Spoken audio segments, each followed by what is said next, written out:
నీకు జగన్మోహన్ రెడ్డికి ఉండే వ్యత్యాసం ఒకటే, నీకు నోరు పెద్దది, జగన్మోహన్ రెడ్డికి నోరు చిన్నది. నువ్వు అబద్ధాన్ని నిజం చేసి నమ్మించగలుగుతావు, జగన్మోహన్ రెడ్డి నిజాన్ని కూడా నమ్మించలేని పరిస్థితుల్లో ఉన్నాడు. 10 సార్లు చెప్పుకోలేడు పాపం.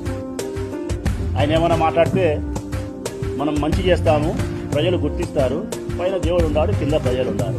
మధ్యలో చంద్రబాబు నాయుడు ఉండేవాడు కనుక్కోలేదు పాపం.